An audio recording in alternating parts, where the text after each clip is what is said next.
দুইজন সমান তালে বদমাশি করে যাচ্ছে, যে আমাকে দেখবে চুপ হয়ে যাবে।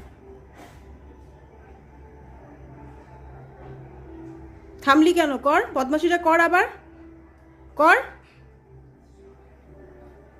সকাল সকাল উঠে সোফার কাপড় টাবার সব আমি গুছালাম, কি করলি তোরা আবার এগুলো? হ্যাঁ, তুই বসলি কেন জুলি এখন?